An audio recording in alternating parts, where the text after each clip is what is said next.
Hello guys welcome back to my channel. আজকে আমি মোমো বানাচ্ছি। আজকে আমি ফার্স্ট টাইম না সেকেন্ড টাইম একদিকে স্যুপ রেডি করতে বসিয়ে দিয়েছি আর একদিকে স্যুপ রেডি করতে দিয়ে দিয়েছি, একদিকে মাংসটা একটু হালকা কড়াইয়ে তেল একটু মানে নেড়ে নিচ্ছি। এ দেখো স্যুপটাকে, দেখো স্যুপ বসিয়ে দিয়েছি। এতে বিনস, গাজর, তারপরে একটু আদা কুচি, রসুন কুচি, মাংস দিয়ে বসিয়েছি এদিকে। আর এই যে মাংস, এই যে এখানে ময়দাটা মেখে নিচ্ছি। হয়ে গেলে তারপর ডো করে তারপরে মোমো সাইজে করবো।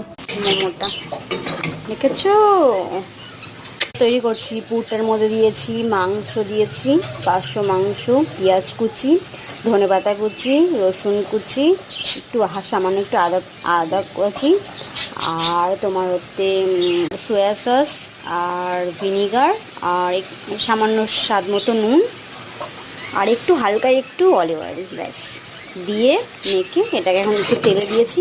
দেখো কতটা জল দিয়েছি। এই জলটাকে পুরো শোষাতে হবে।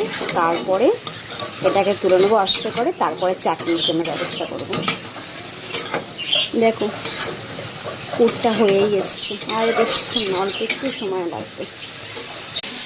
দেখো বন্ধুরা, মোমোগুলি জলটা পুরো শুকিয়ে গেছে। পুরটা আমার পুরোপুরি রেডি। দেখো একটু আর জল নেই, পুরো রেডি পুরটা আমার। এবার এটা নামিয়ে নেবো।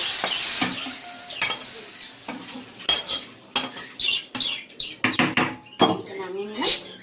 আর এখানে যে চাটনিটার জন্য টমেটো নিয়েছি, শুকনো লঙ্কা নিয়েছি, একটু আদা কুচি আর রসুন নিয়েছি। এটা এখন ওটাতে বসিয়ে নিয়েছি। তো দেখো বন্ধুরা, আমাদের ময়দা মাখা হয়ে গেছে।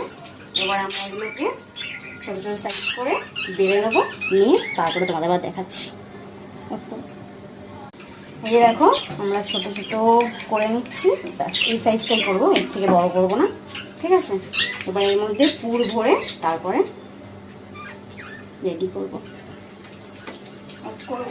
দেখো এবার এই লেচির মধ্যে পুরটা ভরে নিচ্ছি, বেশি করে পুর ভরে নিচ্ছি। নিয়ে এবারে মুখটাকে আটকে দেবো।